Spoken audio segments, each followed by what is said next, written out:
നമസ്കാരം. ജന്മഭൂമിയിലേക്ക് സ്വാഗതം. വാർത്തകൾ ചുരുക്കത്തിൽ. രാജ്യത്ത് പെട്രോൾ ഡീസൽ വില വീണ്ടും വർദ്ധിപ്പിച്ചു. പെട്രോളിന് ലിറ്ററിന് 86 പൈസയും ഡീസലിന് ലിറ്ററിന് 83 പൈസയുമാണ് കൂട്ടിയത്. 4 ദിവസത്തിനിടെ ഇത് രണ്ടാം തവണയാണ് ഇന്ധനവില വർദ്ധിപ്പിക്കുന്നത്. കഴിഞ്ഞ വെള്ളിയാഴ്ച ഇന്ധനവില 3 രൂപ വർദ്ധിപ്പിച്ചിരുന്നു. കൊച്ചിയിൽ പെട്രോളിന് 109.73 രൂപയും ഡീസലിന് 98.63 രൂപയുമാണ്. പശ്ചിമേഷ്യയിലെ യുദ്ധ സാഹചര്യങ്ങളെ തുടർന്ന് ആഗോളതലത്തിൽ ഊർജ്ജ പ്രതിസന്ധി രൂക്ഷമാവുകയും പ്രധാന സമുദ്ര വ്യാപാര പാതയായ ഹോർമുസ് കടലിടുക്കിൽ ഉപരോധം ഏർപ്പെടുത്തേണ്ടി വരികയും ചെയ്ത പശ്ചാത്തലത്തിലാണ് വില വർധനവ്. വകുപ്പ് വിഭജനത്തിൽ തട്ടിത്തടഞ്ഞ മുഖ്യമന്ത്രി വി ഡി സതീശൻ. സത്യപ്രതിജ്ഞയ്ക്ക് പിന്നാലെ വകുപ്പ് വിഭജനം പൂർത്തിയാക്കി വിജ്ഞാപനം വരുമെന്ന മുഖ്യമന്ത്രിയുടെ പ്രഖ്യാപനം നടപ്പായിട്ടില്ല. കോൺഗ്രസിലെ സീനിയർ മന്ത്രിമാരുടെ വകുപ്പുകളിൽ തീർപ്പാകാത്തതിനു പുറമെ മുസ്ലിം ലീഗുമായും തർക്കമുണ്ട്. ഉന്നത വിദ്യാഭ്യാസ വകുപ്പ് വിട്ടുകൊടുത്ത ലീഗ് പകരം ഫിഷറീസ് ആവശ്യപ്പെടുന്നുണ്ട്. എന്നാൽ ഫിഷറീസ് വിട്ടുകൊടുക്കാൻ കോൺഗ്രസ് തയ്യാറല്ല. പുതുക്കിയ ബജറ്റ് അവതരിപ്പിക്കുമ്പോൾ ഗ്യാരണ്ടികൾക്കും പ്രകടന പത്രികയിലെ വാഗ്ദാനങ്ങളും നിറവേറ്റുന്നതിനും വേണ്ട അധിക പണം കണ്ടെത്തുന്നതും മുഖ്യമന്ത്രിക്ക് മുന്നിലുള്ള വെല്ലുവിളിയാണ്. സംസ്ഥാനത്ത് ഇന്നും ശക്തമായ മഴയ്ക്ക് സാധ്യത. 9 ജില്ലകളിലാണ് യെല്ലോ അലർട്ട്. തിരുവനന്തപുരം, കൊല്ലം, പത്തനംതിട്ട, ആലപ്പുഴ, കോട്ടയം, ഇടുക്കി, എറണാകുളം, കണ്ണൂർ, കാസർഗോഡ് ജില്ലകളിലാണ് യെല്ലോ അലർട്ട്. മഴയ്ക്കൊപ്പം കാറ്റിനും ഇടിമിന്നലിനും സാധ്യതയുണ്ടെന്നാണ് കാലാവസ്ഥാ വിഭാഗം മുന്നറിയിപ്പ് നൽകുന്നത്. തെക്കൻ, വടക്കൻ ജില്ലകളിലാണ് മഴ ശക്തമാകുക. സമുദ്രസ്ഥിതി പഠന ഗവേഷണ കേന്ദ്രം കേരളത്തിൽ കള്ളക്കടൽ ജാഗ്രതാ നിർദ്ദേശവും നൽകിയിട്ടുണ്ട്. കള്ളക്കടൽ പ്രതിഭാസത്തിന്റെ ഭാഗമായി കണ്ണൂർ, വളപട്ടണം മുതൽ ന്യൂമാഹി വരെ, കാസർഗോഡ്, കുഞ്ചത്തൂർ മുതൽ കോട്ടക്കുന്ന് വരെ ജില്ലകളിലെ തീരങ്ങളിൽ ഇന്ന് രാവിലെ 8:30 മുതൽ നാളെ ഉച്ചയ്ക്ക് 2:30 വരെ 0.9 മുതൽ 1 മീറ്റർ വരെ ഉയർന്ന തിരമാലകൾ കാരണം കടലാക്രമണത്തിന് സാധ്യതയുണ്ടെന്നാണ് ദേശീയ സമുദ്ര സ്ഥിതി പഠന ഗവേഷണ കേന്ദ്രം അറിയിപ്പ്. മുൻ മുഖ്യമന്ത്രി പിണറായി വിജയന്റെ ഗൺമാൻമാരുടെ രക്ഷാപ്രവർത്തനത്തിൽ പുനരന്വേഷണം പ്രഖ്യാപിച്ച് മുഖ്യമന്ത്രി വി ടി സതീശൻ. നവകേരള യാത്രയ്ക്കിടെ KSU യൂത്ത് കോൺഗ്രസ് പ്രവർത്തകരെ മുഖ്യമന്ത്രിയുടെ ഗൺമാൻ അടക്കമുള്ളവർ മർദ്ദിച്ച സംഭവത്തിലാണ് മുഖ്യമന്ത്രി വി ഡി സതീശൻ പുനരന്വേഷണത്തിന് ഉത്തരവിട്ടത്. ആദ്യത്തെ മന്ത്രിസഭാ യോഗത്തിന് ശേഷം വാർത്താ സമ്മേളനത്തിൽ മാധ്യമങ്ങളോട് മുഖ്യമന്ത്രി ഇക്കാര്യം അറിയിക്കുകയായിരുന്നു. സ്പെഷ്യൽ ടീം പുനരന്വേഷണം നടത്തുമെന്നും അദ്ദേഹം കൂട്ടിച്ചേർത്തു. 14 വയസ്സുകാരിയായ പെൺകുട്ടിയെ നിരന്തരമായ ലൈംഗിക പീഡനത്തിന് ഇരയാക്കിയ കേസിൽ 52കാരൻ പോലീസിന്റെ പിടിയിലായി. അഞ്ചൽ തഴമേൽ സ്വദേശിയായ ഷാഹുൽ ഹമീദാണ് പോക്സോ കേസിൽ അറസ്റ്റിലായത്. കഴിഞ്ഞ ഏതാനും വർഷങ്ങളായി പെൺകുട്ടിയെ ഇയാൾ പലയിടങ്ങളിൽ വെച്ച് പീഡിപ്പിച്ചു വരികയായിരുന്നു. കേസിനാസ്പദമായ സംഭവങ്ങൾ ആരംഭിക്കുന്നത് 2022 മുതലാണ്. പെൺകുട്ടിയുടെ വീട്ടിൽ ആരുമില്ലാതിരുന്ന സമയങ്ങൾ നോക്കിയായിരുന്നു പ്രതി അതിക്രമങ്ങൾ നടത്തിയിരുന്നത്. ഷാഹുൽ ഹമീദിന്റെ സ്വന്തം വീട്ടിലും മറ്റു പല വീടുകളിലും എത്തിച്ച് ഇയാൾ പെൺകുട്ടിയെ നിരന്തരമായ ലൈംഗിക പീഡനത്തിന് ഇരയാക്കുകയായിരുന്നു. എന്നാൽ കഴിഞ്ഞ ദിവസം വീണ്ടും ലൈംഗിക അതിക്രമത്തിന് തുനിഞ്ഞപ്പോൾ പെൺകുട്ടി ശക്തമായി എതിർത്തു. തുടർന്ന് കുട്ടി തനിക്കുണ്ടായ ദാരുണമായ അനുഭവം മാതാപിതാക്കളോട് തുറന്നു പറയുകയായിരുന്നു.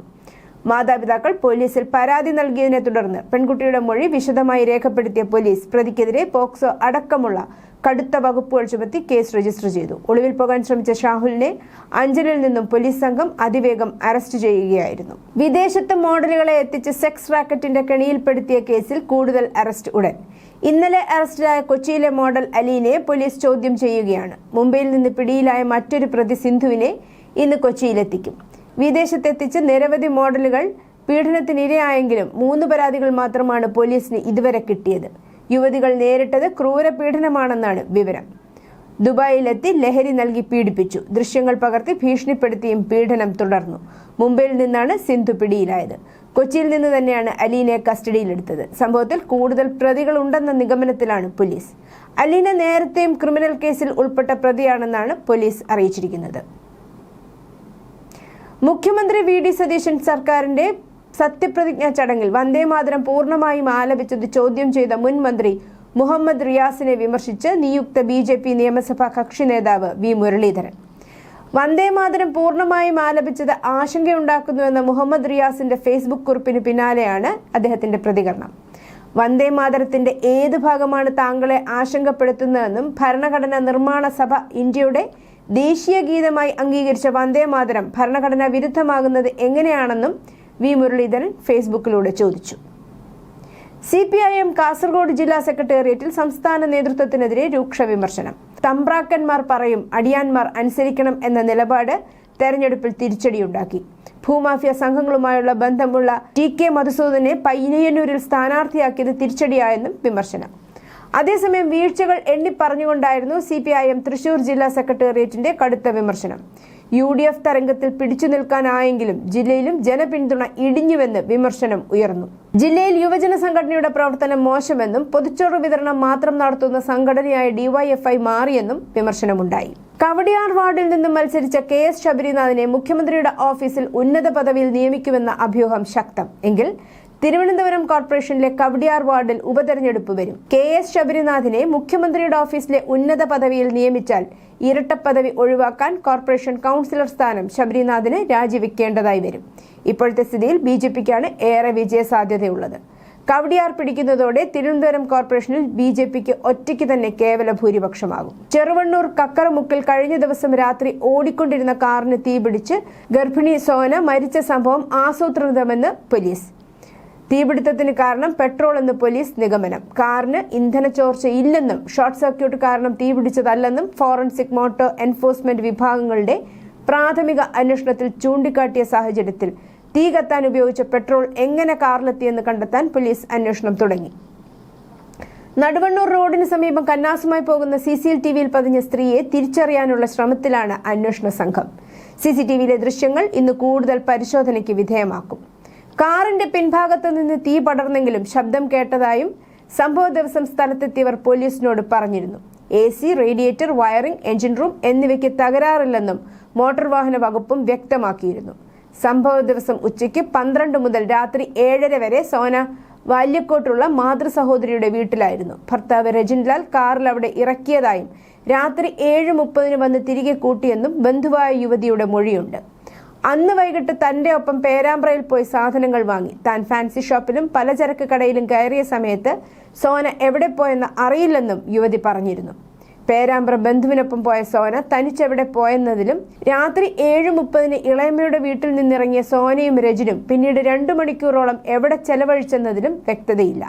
ഈ സാഹചര്യത്തിൽ പൊള്ളലേറ്റ് മെഡിക്കൽ കോളേജിൽ ചികിത്സയിലുള്ള രജിൻലാലിന്റെ മൊഴി അന്വേഷണത്തിൽ നിർണായകമാകും. ശബരിമലയിലെ അഷ്ടാഭിഷേക പൂജയ്ക്ക് സാധനങ്ങൾ വാങ്ങുന്നതിലും നിത്യപൂജയ്ക്കുള്ള ദ്രവ്യങ്ങൾ എത്തിക്കാനും കൊല്ലം സ്വദേശി സുനിൽകുമാർ എന്ന സുനിൽ സ്വാമിയെ ദീർഘനാളായി ചുമതലപ്പെടുത്തിയിട്ടുള്ളതിൽ ക്രമക്കേടുള്ളതായി ഹൈക്കോടതി സംശയം പ്രകടിപ്പിച്ചു. മാനദണ്ഡങ്ങൾ പാലിക്കാതെ പൂജാ സാമഗ്രികൾ വാങ്ങുന്നതിനെ കോടതി വിമർശിച്ചു. സുനിൽ സ്വാമിക്ക് സാധനങ്ങൾ വിതരണം ചെയ്യാൻ അനുമതി നൽകിയ സാഹചര്യം ബോർഡ് വിശദീകരിക്കണം. Justice V. Raja Vijayaraghavan, justice KV. Jayakumar എന്നിവരുൾപ്പെട്ട ദേവസ്വം ബെഞ്ച് തിരുവിതാംകൂർ ദേവസ്വം ബോർഡിന്റെ റിപ്പോർട്ട് തേടി. ഫണ്ട് ദുരുപയോഗം ആരോപിച്ച് സ്പെഷ്യൽ കമ്മീഷണർ സമർപ്പിച്ച റിപ്പോർട്ടും ദേവസ്വം വിജിലൻസിന്റെ പ്രാഥമിക അന്വേഷണ റിപ്പോർട്ടും പരിഗണിച്ചാണ് നടപടി. കർണാടക പ്രദേശ് യൂത്ത് കോൺഗ്രസ് കമ്മിറ്റിയിൽ തമ്മിൽ തല്ല്. KPYCCയിലെ 15 ഭാരവാഹികളെ ഹൈക്കമാൻഡ് നീക്കം ചെയ്തതിനെ തുടർന്നാണ് ബംഗളൂരുവിലെ KPCC ഓഫീസിൽ യൂത്ത് കോൺഗ്രസ് ഗ്രൂപ്പുകളായി തമ്മിലടിച്ചത്. കർണാടക കോൺഗ്രസിനുള്ളിൽ ആഭ്യന്തര വിഭാഗീയതയും ശക്തമാവുകയാണ്.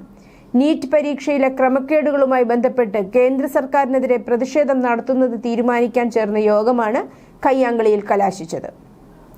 പ്രമുഖ ഇന്ത്യൻ വ്യവസായി ഗൗതം അദാനി, അനന്തരവൻ സാഗർ അദാനി എന്നിവർക്കെതിരെയുള്ള എല്ലാ ക്രിമിനൽ കുറ്റപത്രങ്ങളും US നീതിന്യായ വകുപ്പ് പൂർണ്ണമായി ഒഴിവാക്കി. ന്യൂയോർക്ക് കോടതിയിൽ നിലനിന്നിരുന്ന തട്ടിപ്പ് കേസുകളാണ് US പ്രോസിക്യൂട്ടർമാർ എന്നേക്കുമായി റദ്ദാക്കിയത്. കുറ്റാരോപണങ്ങൾ നിലനിർത്താൻ ആവശ്യമായ തെളിവുകളില്ലെന്ന് വ്യക്തമാക്കിയാണ് US അധികൃതരുടെ നിർണായക നീക്കം. ഇതോടെ കഴിഞ്ഞ ഏതാനും ദിവസങ്ങൾക്കുള്ളിൽ അദാനി ഗ്രൂപ്പിനെതിരെ US-ലുണ്ടായിരുന്ന എല്ലാ നിയമ നടപടികളും പൂർണ്ണമായി അവസാനിച്ചു. തമിഴ്നാട് നിയമസഭാ തെരഞ്ഞെടുപ്പിലെ ജോസഫ് വിജയുടെ തമിഴക വെട്രി കഴകത്തിന്റെ വിജയത്തിന് പിന്നിലെ 2 രഹസ്യങ്ങൾ കണ്ടെത്തി മുൻ മുഖ്യമന്ത്രി MK സ്റ്റാലിൻ. ഒന്ന്, സോഷ്യൽ മീഡിയയുടെ പവർ. രണ്ടാമത്തേത് കുട്ടികളുടെ പവർ. കുട്ടികൾ തന്നെയാണ് അവരുടെ അച്ഛനെയും അമ്മയും വേണ്ടപ്പെട്ടവരെയും ബ്ലാക്ക്മെയിൽ ചെയ്ത് വിജയ്ക്ക് വോട്ട് വാങ്ങിക്കൊടുത്തത്. ഇതനുസരിക്കാതെ വേറെ നിവൃത്തിയില്ലെന്ന് വന്ന മുതിർന്നവർ വിജയുടെ വിസിലിന് കുത്തുകയായിരുന്നു. ഇൻസ്റ്റാഗ്രാം പോലുള്ള സോഷ്യൽ മീഡിയ പ്ലാറ്റ്ഫോമുകളെയും കുട്ടികളെയും ഉപയോഗിച്ച് നടത്തിയ തെരഞ്ഞെടുപ്പ് പ്രചാരണം വോട്ടർമാരെ സ്വാധീനിക്കുമെന്ന് മുൻകൂട്ടി തിരിച്ചറിയുന്നതിൽ DMK പരാജയപ്പെട്ടെന്നും സ്റ്റാലിൻ പറഞ്ഞു.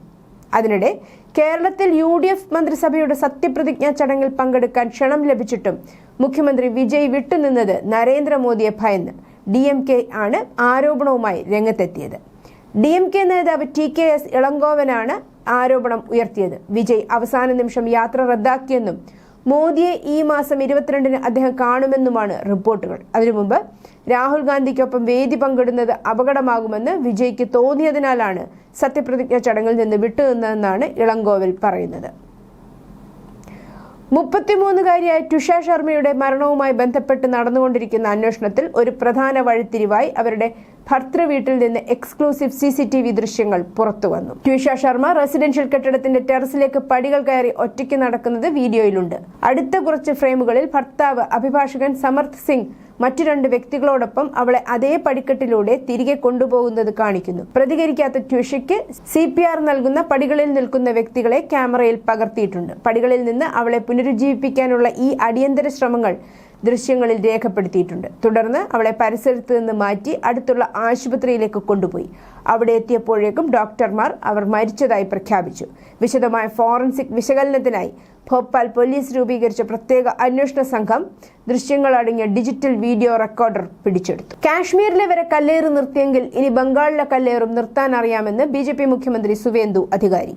കഴിഞ്ഞ ദിവസം ബുൾഡോസർ ഉപയോഗിച്ച് അനധികൃത കെട്ടിടം പൊളിക്കുന്നതിനും പള്ളികളിലെ ലൗഡ് സ്പീക്കർ നിർത്തലാക്കിയതിനും എതിരെ പ്രതിഷേധിച്ച തൃണമൂൽ കോൺഗ്രസിലെ യുവാക്കൾ പോലീസിന് നേരെ കല്ലെറിഞ്ഞതിൽ പ്രതിഷേധിച്ചായിരുന്നു സുവേന്ദു അധികാരിയുടെ ഈ പ്രതികരണം. തമിഴ്നാട് മുഖ്യമന്ത്രിയും TVK മേധാവിയുമായ C. Joseph Vijay liberation tigers of Tamil Eelam LTTE സ്ഥാപകൻ V. പ്രഭാകരന് ആദരാഞ്ജലി അർപ്പിച്ചു. അദ്ദേഹത്തിന്റെ ചരമവാർഷിക ദിനത്തിലാണ് ആദരാഞ്ജലി അർപ്പിച്ചത്. 2009-ൽ ഇതേ ദിവസം ശ്രീലങ്കൻ സൈന്യം പ്രഭാകരനെ വെടിവെച്ചു കൊന്ന ശ്രീലങ്കയിലെ മുള്ളിവെക്കലിനെ അനുസ്മരിച്ചുകൊണ്ടാണ് വിജയ് എക്സിൽ തന്റെ ഐക്യദാർഢ്യം പ്രകടിപ്പിച്ചത്. സൗദി അറേബ്യയുടെയും യുണൈറ്റഡ് അറബ് എമിറേറ്റ്സിന്റെയും നേതാക്കളുടെ അഭ്യർത്ഥന മാനിച്ച് ഇറാനെതിരായ ഷെഡ്യൂൾ ചെയ്ത ആക്രമണങ്ങൾ മാറ്റിവെക്കുകയാണെന്ന് US പ്രസിഡന്റ് ഡൊണാൾഡ് ട്രംപ് പറഞ്ഞു. എന്നിരുന്നാലും ഒരു കരാറിലെത്തിയില്ലെങ്കിൽ ഇറാനെതിരായ പൂർണ്ണതോതിലുള്ള ആക്രമണത്തിന് തയ്യാറായിരിക്കാൻ US സൈന്യത്തിന് നിർദ്ദേശം നൽകിയിട്ടുണ്ടെന്നും അദ്ദേഹം വ്യക്തമാക്കി. കാലിഫോർണിയയിൽ സാൻഡിഗോയിലെ ഇസ്ലാമിക് സെന്ററിന് പുറത്ത് തിങ്കളാഴ്ച 2 കൗമാരക്കാർ നടത്തിയ വെടിവെപ്പിൽ ഒരു സുരക്ഷാ ഉദ്യോഗസ്ഥനുൾപ്പെടെ 3 പേർ കൊല്ലപ്പെട്ടു. വിദ്വേഷ കുറ്റകൃത്യമായി പോലീസ് അന്വേഷണം നടത്തിവരികയാണ്. അല്പസമയത്തിനു ശേഷം അടുത്തുള്ള ഒരു തെരുവിൽ നിർത്തിയിട്ടിരുന്ന ഒരു വാഹനത്തിനുള്ളിൽ 17ഉം 19ഉം വയസ്സുള്ള 2 കൗമാരക്കാരുടെ മൃതദേഹങ്ങൾ അന്വേഷകർ കണ്ടെത്തി. ആക്രമണം നടത്തിയ ശേഷം സ്വയം വെടിവെച്ചാണ് പ്രതികൾ മരിച്ചതെന്ന് പോലീസ് കരുതുന്നു. ഹവാനയിലെ രഹസ്യാന്വേഷണ സംവിധാനത്തെയും മുതിർന്ന ഉദ്യോഗസ്ഥരെയും ലക്ഷ്യമിട്ടുള്ള പുതിയ ഉപരോധങ്ങളെ തുടർന്ന് അമേരിക്കയുമായുള്ള സംഘർഷം രൂക്ഷമായതോടെ US ആക്രമണം രക്തച്ചൊരിച്ചിലിന് കാരണമാകുമെന്ന് ക്യൂബയുടെ നേതൃത്വം മുന്നറിയിപ്പ് നൽകി. റഷ്യയിൽ നിന്നും ഇറാനിൽ നിന്നും 300-ലധികം സൈനിക ഡ്രോണുകൾ രാജ്യം സ്വന്തമാക്കിയതായും US ലക്ഷ്യങ്ങളിൽ ആക്രമണ സാധ്യതയുള്ളതായി പരിഗണിക്കുന്നതായും ആക്സിയോസിന്റെ റിപ്പോർട്ടിനെ തുടർന്ന് ക്യൂബ സ്വയം പ്രതിരോധിക്കുമെന്നും പ്രസിഡന്റ് മിഗുവൽ ഡയസ് കാനൽ പറഞ്ഞു. News desk Janmabhumi.